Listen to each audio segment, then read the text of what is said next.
හැබැයි මං කියන්න හදන්නේ 100% සිල් රැකලා නම් ලෝකේ හැමතැනම මනුස්ස ජීවිත ලැබුවේ මේ ලංකා භූමියේ මනුස්ස ජීවිතයක් ලැබලා උපදින්න 100% සිල් රකින්න ඕනේ.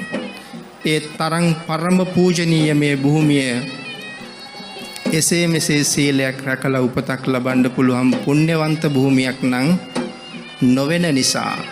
නමුත් ඔබමා ඒ පරම භාග්‍ය ලබා ගත්තාය.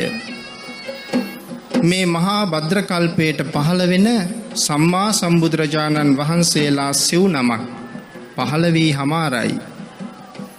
පින්නතුනි මේ සිව් නමම මේ දිවයිනට වැඩි එක ඉතාම ආශ්චර්ය කාරණාවක්. මේ මහා භද්‍ර කල්පයේ මුලින්ම පහළ වෙන කකුසඳ බුදුරජාණන් වහන්සේ මේ දිවයිනට උන්වහන්සේ වැඩම කළා. උන්වහන්සේගේ සිරිපතුලෙන් මේ දිවයින පරම පූජනීය භූමියක් බවට පත් කළා පමණක් නෙවෙයි, ඔබ මේ වාඩි වෙලා ඉන්න පුණ්‍ය භූමිය, මේ වාඩි වෙලා ඉන්න මළුවට කකුසඳ බුදු පියාණන් වහන්සේ ශ්‍රී පාද ධාතුව තබලා වැඩම කළා කියන එක ඉතාම ආශ්චර්යයි. එහෙමනම් ද්‍රෝණයක් ධාතුන් වහන්සේලා වැඩ ඉන්න සෑයක් තියෙනවා නම් කොහෙද තියෙන්නේ?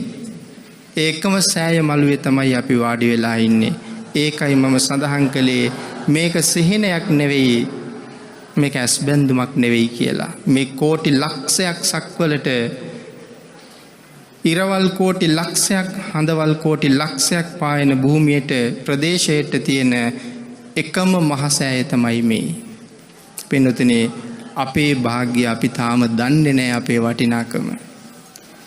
දෙව්ලොව ගිහිල්ලා සලුමිනි සෑය, සිළුමිනි සෑය, චූලාමණි සෑය වඳින්න අපි ප්‍රාර්ථනා කරනකොට මං හිතනවා අපි හැර කෝටි ලක්ෂයක් සක්වලක දෙවි මිනිසුන්ගේ එකම ප්‍රාර්ථනාව ලංකා භූමියට ඇවිල්ලා මහසෑය වැඳගන්න. ඒක ඒගොල්ලන්ගේ පැතුම. දෙවි බඹුන් නැති තරම් ඒ පැතුම මුදුන්පත් කරනවා. අපිට ඒක මුදුන්පත් කරන්න තියෙන අවකාශය ඉතාම ඉහළයි. නමුත් කොයි ප්‍රමාණයෙන්ද ඒ මුදුන්පත් වෙන්නේ කියන කාරණාව අපි තාම හිතලා නැහැ. සඳහන් කළා මේ ලංකාව පිළිබඳව තථාගතයන් වහන්සේගේ විශේෂ ආඥාවල් තියෙන බව. පරිනිර්වාණ මංචකයේදී තථාගතයන් වහන්සේ කතා කරනවා සක්‍ර දේවේන්ද්‍ර මහරජතුමාට. කතා කරලා පරිනිර්වාණ මංචකයේදී බාර දෙනවා සක් දෙවිඳුනි, ලෝක බුද්ධ ශාසනය ආරක්ෂා කිරීම ඔබට බාරයි. සක් දෙවිඳුටයි බුද්ධ ශාසනය බාර කළේ. ලෝක බුද්ධ ශාසනයේ රැකීම ඔබට බාරයි. සක් දෙවිඳුනි, ලෝක බුද්ධ ශාසනය ආරක්ෂා කරන අතර ලංකාදීපයේ සුරැකීම ඔබේ පරම යුතුයකමයි වගකීමයි කියලා භාග්‍යවතුන් වහන්සේ ශ්‍රී මුක ධාතුවෙන්ම දේශනා කරනවා.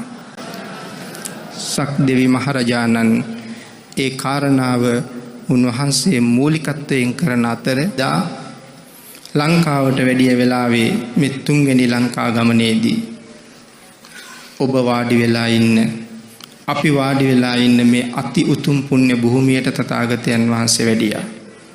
මේ චෛත්‍ය ස්ථානයේට යට වෙලා ඇති භාග්‍යවතුන් වහන්සේ වැඩ හිටපු තැන මෙතෙන්ට වැඩලා සුගත මහ චීවරය මේ මහ පොළොව මත එළලා භාග්‍යවතුන් වහන්සේ චීවරය මත වැඩ ඉඳගෙන සමාපatti සෝයට සමවදිනවා. මේ මහ පොළොව කම්පා වෙනකන් තථාගතයන් වහන්සේගේ ගුණ බර දරන්න බැරුව මේ මහ පොළොව වෙවුලනවා.